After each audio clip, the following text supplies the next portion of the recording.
Hi, welcome into Running Miles. I'm your coach, Josh. Today we're going to be talking about being committed to your schedule and to what you signed up for. Um, Also, it can be a little bit a part of mental toughness as well. I appreciate you guys being here today, and thank you for listening. So I did my last long run, and it was like almost 3 hours. It's 14 miles. I don't know what sounds better, 14 miles or running a half marathon.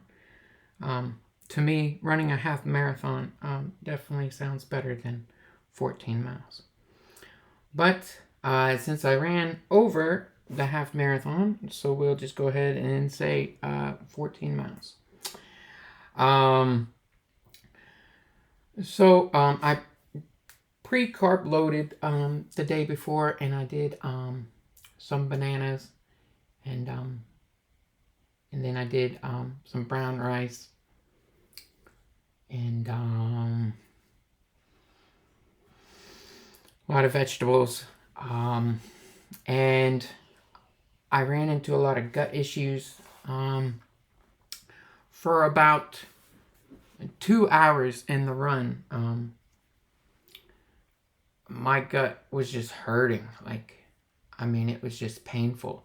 And I did want to make a disclaimer. I think whatever I eat, and training, and experimenting with my body to see what foods will work the best. Did want to say that I feel like I would still complete the run no matter how bad it hurts. With that being said, my ultimate goal would be to find the best food to eat to have the easiest run, right? I think we can all agree that we want to have the best possible run that we can have without being in pain, if that makes sense. So,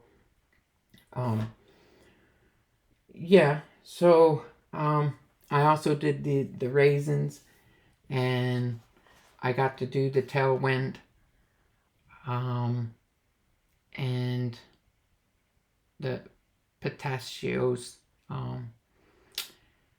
the half cup each, and I guess it's just so much food. I don't know.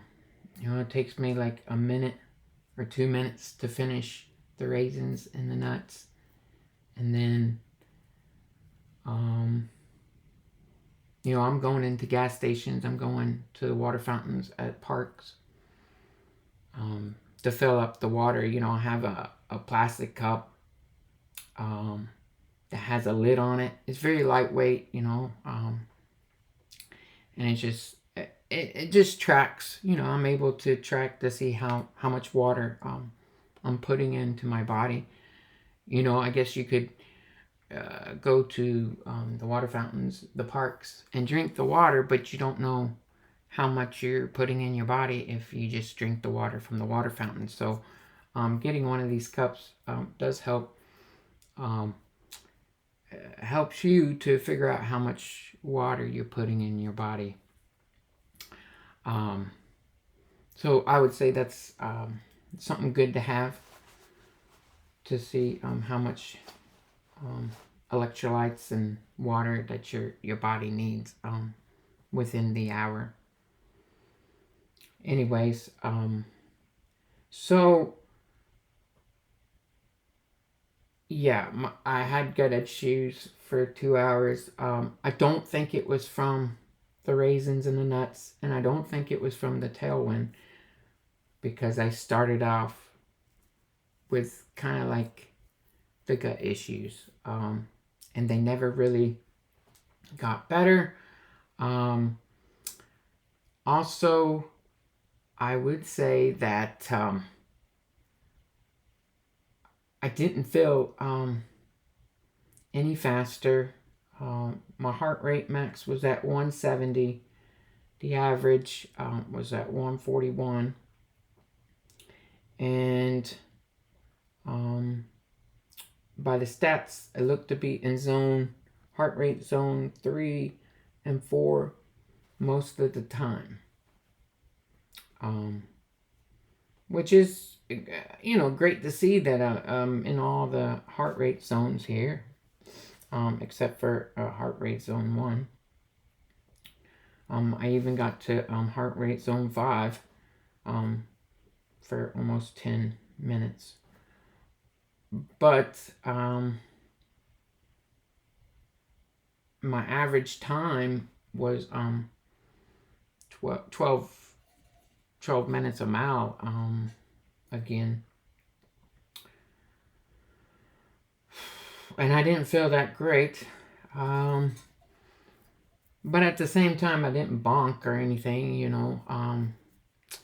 I guess next week I got 16 miles. I'm kind of going up 2 miles every week until I do a taper.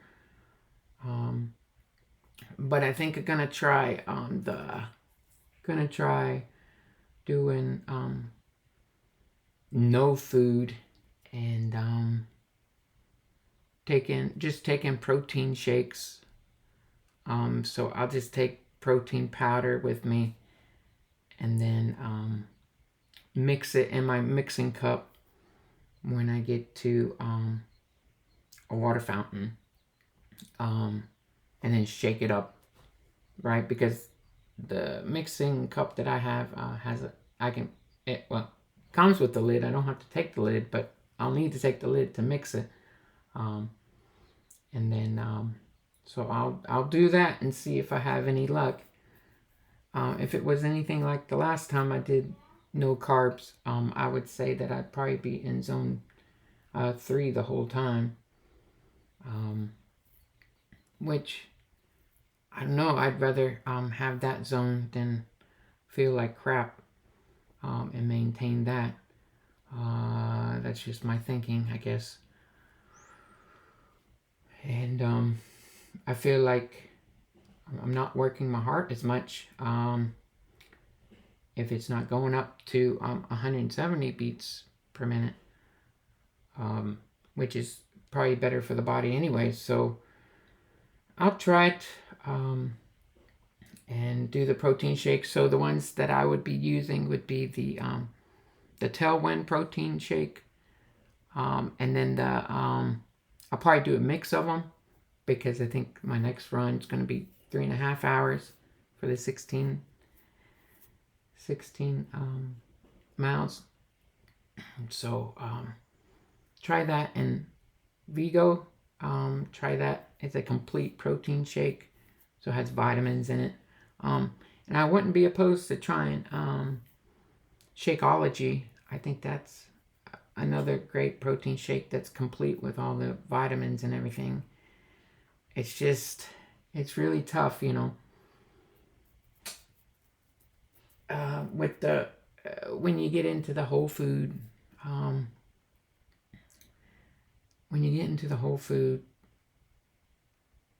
arena, or just learning about it, like doing the protein shakes. It's processed, and you're trying to eat whole foods, I guess, for your body to be as healthy as you can, right? Especially if you have heart disease, But anyways, yeah, I think I'm gonna do the protein shakes. The food is tough, and brown rice is disgusting. It was so nasty.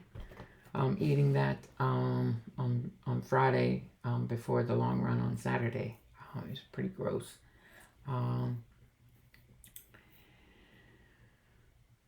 I guess I could eat oats or some other whole food with lots of carbs. But yeah, I think I just got to do my regular diet the night before, and then take protein shakes with me. And we'll see how that goes, and I'll let you know on the next episode. Okay, so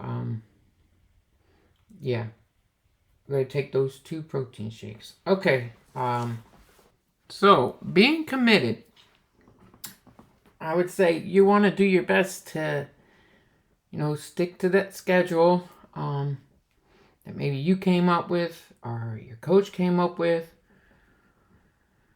or I guess the schedule you found online. Believe in it. You can always adjust it, I guess. If you have an injury, I would say it's okay to skip a week. You're not gonna progress that much, a week or 4 days if you sustain an injury. Keep that in mind. If your mental toughness and you want to skip some workouts because you're getting burned out and it's just too much, I mean, there's a fine line with that. You want to say, especially as a coach, you want to say, well, no, push through that, and it's going to help your mental toughness, right? When you don't want to do a workout because you're drained or you're just getting bored, or you're, as a coach, you're like, well, just push through that, and that's going to help your mental toughness. But at the same time, you're like, well, maybe you should take off some days to reflect and, maybe look at what you've accomplished so far, and take a few days to just do no training, or maybe do a different type of workout, just to get your mind refreshed. And so those things can happen, and they probably will happen. I remember when I was running our training for the 100 kilometers, which once again is not the same as 100 miles. I would say that I definitely got drained out from running. I know that feeling for sure. Where it's like, this is getting boring. I don't like it. Running's not fun anymore. It's exhausting. And yeah, so I would say be committed to your schedule. Do the workouts the days, even though you don't want to. You'll feel better to get a check mark on that schedule that you completed, even though you didn't want to. It's going to help your mental toughness, because on race day, if you don't want to keep going, I would say if you have that mental toughness really strong, then you're going to be able to push over those mindsets and start thinking positive and keep thinking, I've got this. This is easy. I'm going to get through it, right? So, yeah, be committed to the schedule, and do everything you can to try to get a workout in, even if you have to change up something. Let's say you have a run, an easy run that day, and you're just burned out on running, and you're like, no, there's no way I'm going to do a run that day. Well, maybe you could just walk on a treadmill on an incline or something, or just go for a nice walk for an hour. If your runs for an hour, just go on a nice long walk for an hour, or go up on a treadmill, or do some weights, some weight training. But I wouldn't try to skip the workout altogether. Obviously it's different if you have an injury. If you have an injury, obviously we want you to rest and recover. And once again, if you do sustain an injury, it's okay to recover from that injury for a week, 4 days. It's not going to decline your training that much where it's like, oh no, now I'm starting at, week 1 because I took 3 days of rest or a week of rest. It's not going to be like that. So, but just get your mind right when those moments happen. But I would say that being committed and accomplishing something, whatever the distance is that you've chosen, is going to be significant to yourself, right? I would say that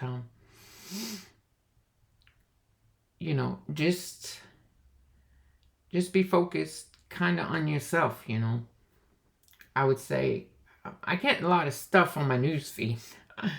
And I'm sure everybody's reality is different, but mine's like all kinds of accomplishes that other people do. With that being said, the only race you really have is with yourself.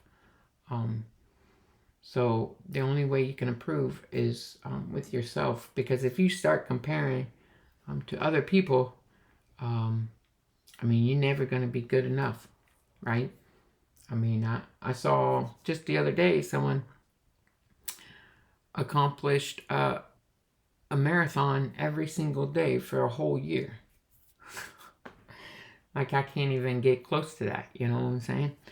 So, are there people that are running like 500 miles or 1,500 miles?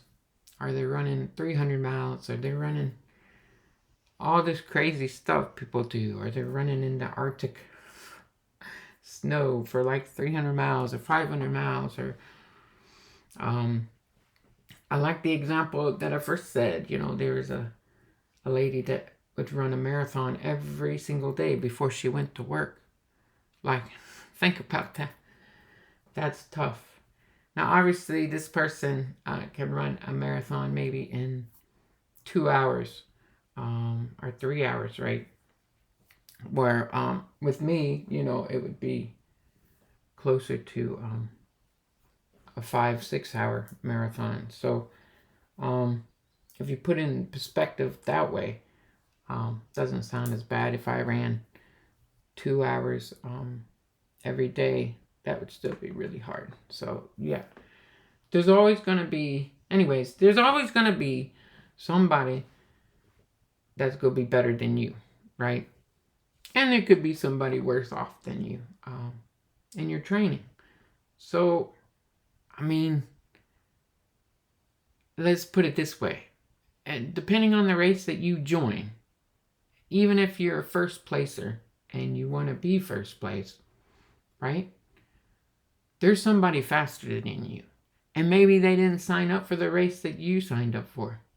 So you're the fastest one in that race. But in reality, that person's still faster than you.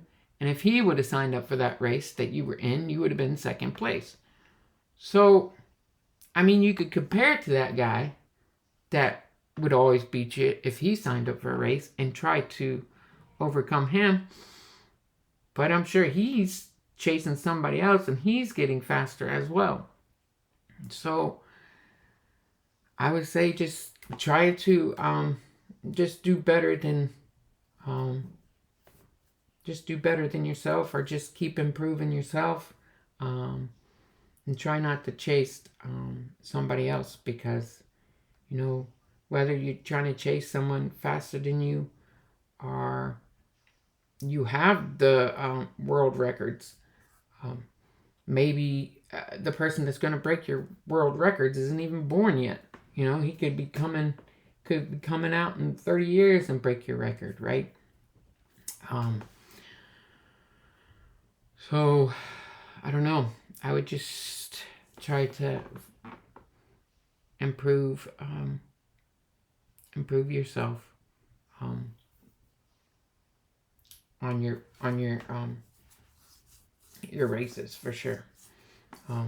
Obviously it's tough because you keep getting older, right?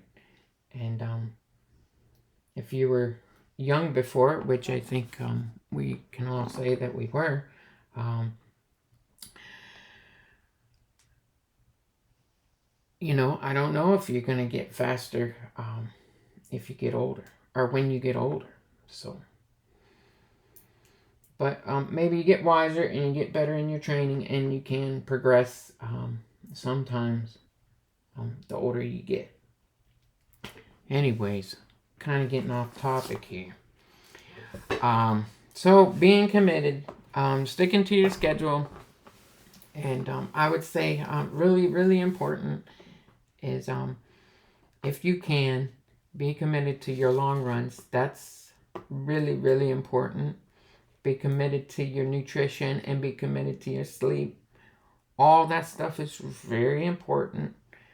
If you were to take off for mental days or mental days, and I would do it during your week training, and I don't think I would recommend you skipping your long runs for sure. I would just maybe get your rest during the week if you could, or like I said before, try to do a different type of workout, and maybe that can be better for you. I would say, once again, whatever distance you're doing with your schedule, um, you're gonna look back. Your 10-year-old self is gonna thank you for accomplishing this. So, I would say try to be as committed as you can and stick to the schedule. There is a lot of people that try or that do run some of these races without any training, which obviously is really tough, just because you don't know what type of nutrition you need, that your body needs to complete the race. And you kind of learned that in the training. The training for 100 miles that I'm doing is 22 weeks. And that means I have probably 20 weeks to try to get this nutrition right, try to get my electrolytes right, and try to figure out my body. Also, on top of that, I'm training my muscles to withstand the impact and get them stronger to get ready for the big race, which is why being committed and figuring it out is so important. So there is some people that do it, and obviously it's so vague because you don't know, well, is this guy running every day? Has he ever ran before? There's so many questions when somebody, or when you read something about somebody running a marathon or doing an ultra with no training. Well, what does that mean, right? Does that mean he's going from couch to ultra marathon or marathon? Does he work out regularly, lifting weights? Does he run regularly? Just not that distance. So sometimes they don't talk about those kinds of things in the articles that you could read on people doing those things. And I hope it doesn't discourage you from being committed to your schedule. I think it is really important to have the schedule and to figure out what's best for you in the nutrition and training the muscles to be physically fit when the race day happens. So,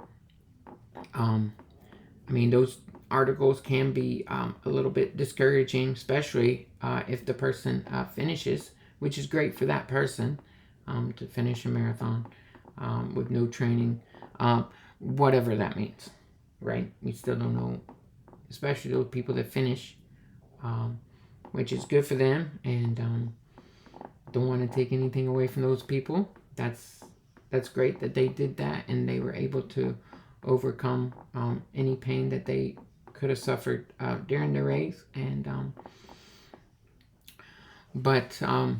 yeah, I would say it is important to have a training schedule and to be committed to the training schedule and learn from the training schedule, and do your best and forget your rest.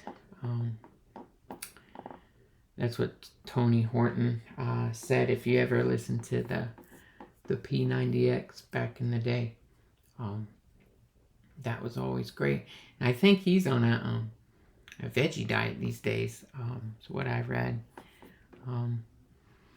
Which I gave that a try. I don't know. I didn't see any benefit. I didn't feel any benefits from that. So, kind of try to listen to my body. Anyways, I'm getting off topic. So we want to be committed, okay, to the schedule. And, once again, your 10-year-old self is going to thank you if you look back from 10 years from now. And you could be like, the days that I didn't want to do that workout, I did it anyways, and I completed this race. Oh my gosh, that's awesome. And you can tell your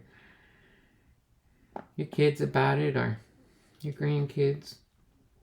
Obviously, sometimes I feel like it's getting more common now to run 100 miles, and some new feeds you get, there's people that have done 100 milers, which is pretty wild to think about. That's a lot, but I guess they're pretty good at it. They're running that many. Anyways, yeah. Thanks for tuning in, and I hope you can take something from this episode, and I hope you guys get your mind right and get committed. Obviously, for me, it's easy to say that because I'm in the beginning of my schedule where it's a little bit easier, I would say. Not that running 14 miles is easy, but it's I'd say running 14 miles is a lot easier than running 35. So that's what I mean. So trying to enjoy these days where it's not so hard. But wherever you are in your journey, I hope you're having a good week, and catch you on the next episode. Thanks for listening. Don't forget, if you want a coaching plan or you need anything to help your running, please email me at runningmileschd@gmail.com, and I'll be happy to help. Thank you. Have a great day.